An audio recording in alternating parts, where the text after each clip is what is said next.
নমস্কার, আপনারা দেখছেন আমার ইউটিউব চ্যানেল স্ট্রাগলার দেব। আমি স্বপন কুমার দেব আপনাদের সাথে।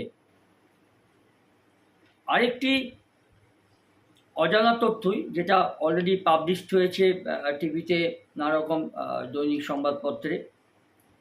ভাবতে পারেন আমাদের রাজ্যে, এমনি ভারতবর্ষের সব রাজ্যে যে সাধু তা নয়, তো যেহেতু আমরা পশ্চিমবঙ্গ অধিবাসী, আমরা খুব বড়াই করে বিগত 15 বছর ধরে একটা সরকারকে ভোট দিয়ে গেছি।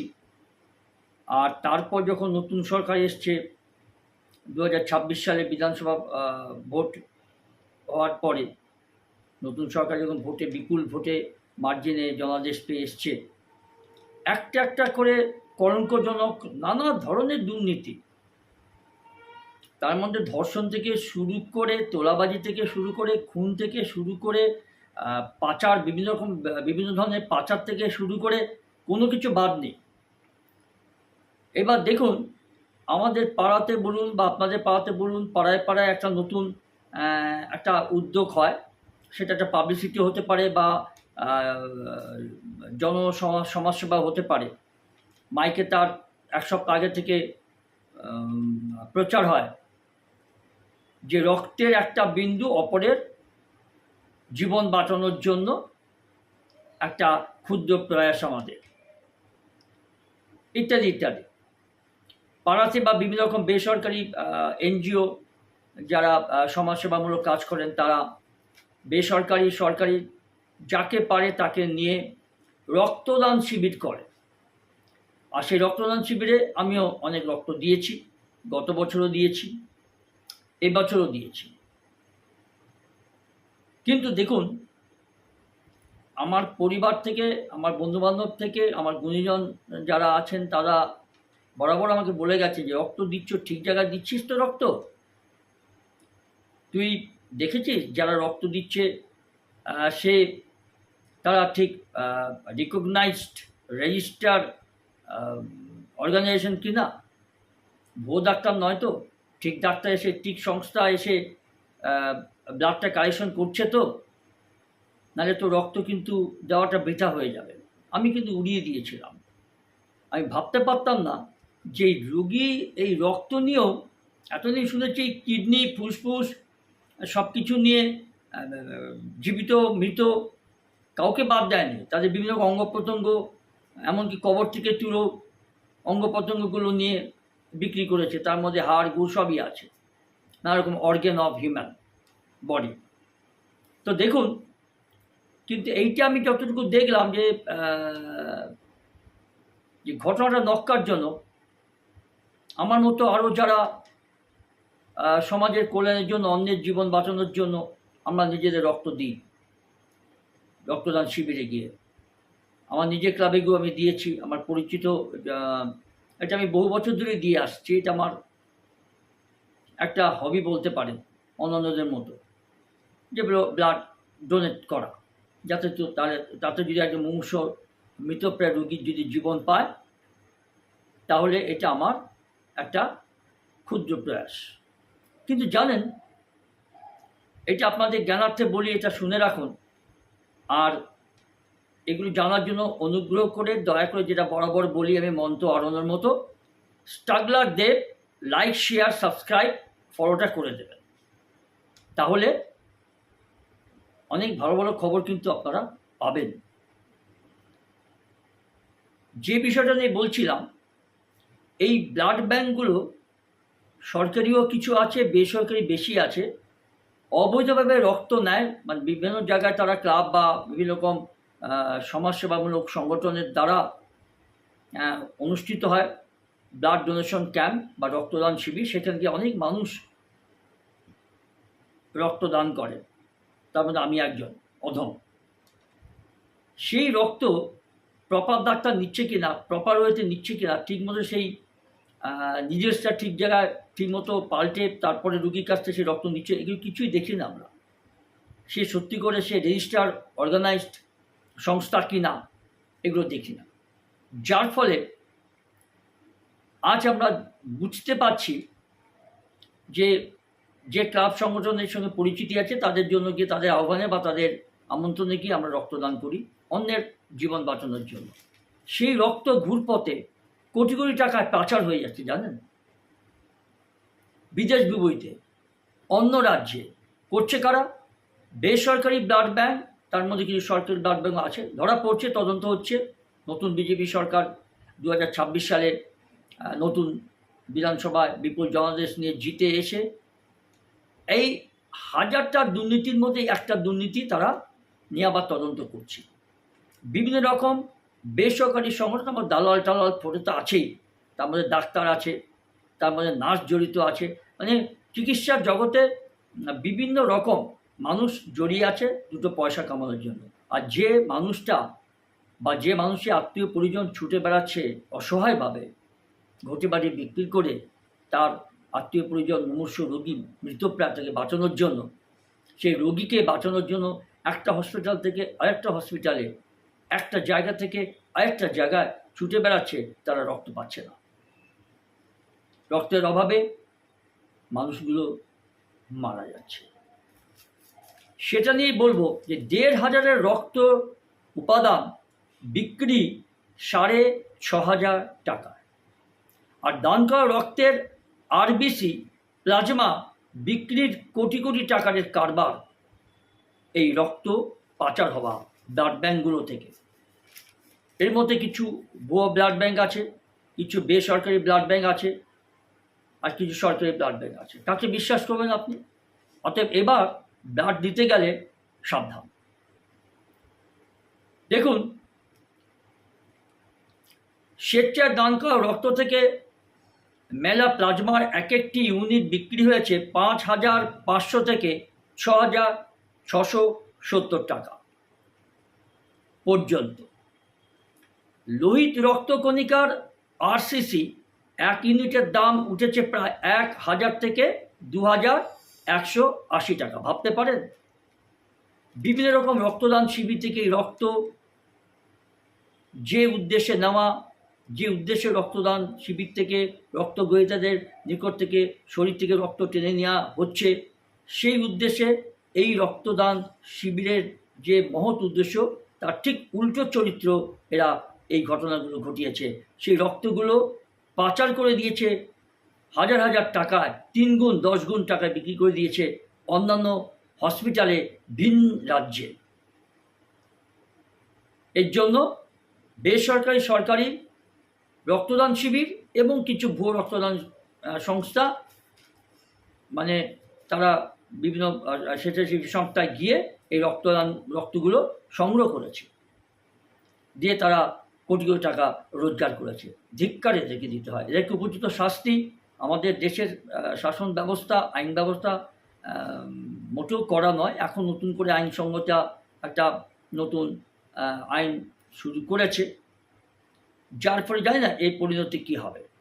কারণ কেস ঠিকমতো সাজাতে পারে না, এফআইআর চার্জশিট ঠিকমতো দেওয়া হয় না। সুপ্রিম কোর্ট থেকে শুরু করে বিভিন্ন রকম হাইকোর্ট থেকে বেকাসুর খালাস হয়ে যায়, অথবা জামিন পায়, অথবা রক্ষা কবচ পেয়ে বাসে প্রমাণ বছরের বছর দিব্যি বুক ফুলে ঘুরে বেড়ায়। আদৌ তাদের শাস্তি হয় কি না, আদৌ তাদের কোনো পানিশমেন্ট বা সাজা হয় কি না জানি না। যার জন্য এইসব বেআইনি অবৈধ কারবার চলবে। এতে অবশ্যই আইন করা হওয়া দরকার। অথচ দেখুন, খুব বেশি হলে 1,000 টাকাতে বেসরকারি ব্লাড ব্যাংক থেকে মেলে এইসব রক্তের উপাদান। আর তাই অসুস্থ মানুষের জীবন বাঁচাতে নিঃস্বার্থভাবে দান করা রক্তের এই কালোবাজারি টাকার অঙ্কই এখন স্বাস্থ্য ভবনের তদন্তে যুক্ত আধিকারিকদের সবচেয়ে বেশি ভাবাচ্ছে। কি করে হয়, কি করে পারমিশন পায় আপনি জানেন? সেন্ট্রাল গভর্নমেন্টের এবং স্টেট গভর্নমেন্টের এই দুটো সংস্থার কাছ থেকে অনুমতি নিতে হয় কোনো রক্ত, কত পরিমাণ রক্ত ভিন রাজ্যে বা কোনো জায়গায় পাঠাতে গেলে রাজ্যের বাইরে। একটা তো এই অনুমোদন নেই। অবৈধভাবে রক্তগুলো পাচার হয়ে কোটি কোটি টাকা অ্যাকশনের অসাধু কারবারি। তার মধ্যে চিকিৎসা জগতের আছে, ব্লাড ব্যাংকের সঙ্গে জড়িত আধিকারিকরা আছে। স্বাস্থ্য দপ্তর কী করছিল 15 বছর বিগত যে সরকারে ছিল। নানা হাজারটা দুর্নীতির মধ্যে এই একটা দুর্নীতি। প্রাক্তন স্বাস্থ্যমন্ত্রী তথা প্রাক্তন মুখ্যমন্ত্রী এর জন্য দায়ী, শাস্তি তারও হওয়া উচিত। তিনি তো দায়িত্ব এড়াতে পারেন না, সেটা আইন বলবে, আমরা তার অপেক্ষায় আছি। এবং শুধু কোটি কোটি টাকার বেআইনি কারবারই নয়, এই ঘটনার জেরে রাজ্যের দীর্ঘদিনের স্বেচ্ছায় রক্তদান আন্দোলন একটা বড় ধাক্কা দেবে। এরপর তো আমি তো আর যাব না, একটা এজে পৌঁছে গেছি, আমি তো আর রক্ত দেব না। এগুলো জানার পর শুভবুদ্ধি সম্পন্নরাও রক্ত দেবেন কিনা একবার চিন্তা করবেন যে ঠিক জায়গায় রক্ত দিচ্ছি কিনা। তদন্ত করবেন, খোঁজখবর নেবেন, তারপর রক্তদান করুন আপনার উপযুক্ত বয়স থাকলে। মানুষকে বাঁচানোর জন্য রক্ত দেওয়া মহৎ কাজ, আমি সাপোর্ট করি। তা বলে আমার রক্ত যার জন্য দিচ্ছি বা যাদের জন্য দিচ্ছি তারা সেই রক্ত পাচ্ছে না, পাচ্ছে কিছু অসাধু ব্যবসায়ী কোটি কোটি টাকা, হাজার হাজার টাকা রোজগার করে সেই রক্ত পাচার করে দিচ্ছে ভিন রাজ্যে, ভিন জায়গায়। এটা তো ক্ষমার অযোগ্য, এটা তো আমরা কিছুতেই মেনে নেব না। আমি এবার থেকে সাবধান। আর যারা রক্তদান করবেন তারাও যথাযথ খোঁজ নেবেন আপনার পরিচিত ক্লাব, আপনার পরিচিত বিভিন্ন রকম স্বেচ্ছাসেবী সংস্থা বা স্বেচ্ছাসেবী সংগঠন যারা এই রক্তদান শিবিরের উদ্যোগ নিয়েছেন। এবং দেখুন যে প্রাথমিক তদন্তে উঠে এসেছে যে দক্ষিণ কলকাতার পদ্মপুকুরের একটি বেসরকারি ব্লাড ব্যাংক চলতি বছরের জানুয়ারি থেকে জুনের মধ্যে বিহার, উত্তরপ্রদেশ এবং ঝাড়খণ্ডে ৭,৮০০ ইউনিট লোহিত রক্তকণিকা পাঠিয়ে প্রায় ১,৭০,০০,০০০ টাকা আয় করেছে। পশ্চিমবঙ্গে কলকাতা এই ব্লাড ব্যাংক বেসরকারি, আর সেই হিসেবে প্রতি ইউনিটের গড় মূল্য প্রায় ২,১৮০ টাকা।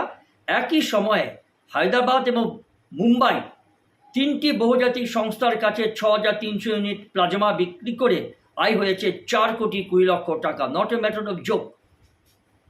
এদের শাস্তি পাওয়া উচিত। আমি আমার সোশ্যাল মিডিয়ায় এই প্রার্থনা রাখি যেন এদের উপযুক্ত প্রমাণ সাপেক্ষে যেন এদের রক্ষা কবচ না দেওয়া হয়, উপযুক্ত শাস্তি হোক এবং ক্যাপিটাল পানিশমেন্ট তাদের দেওয়া হোক। না হলে এই ধরনের অপরাধ হতে থাকবে, হচ্ছেও, আইনকে তোয়াক্কা করছে না। এবং এই যে প্রতি ইউনিট প্লাজমার গড় মূল্য প্রায় ৬,৬৭০ টাকা, ভাবতে পারেন পাচার হয়ে যাচ্ছে। যোধপুর পার্ক, কলকাতার, পশ্চিমবঙ্গের কলকাতার যোধপুর পার্কের একটি বেসরকারি ব্লাড ব্যাংকের নথিতেও মিলেছে ওই একই ধরনের অভিযোগ।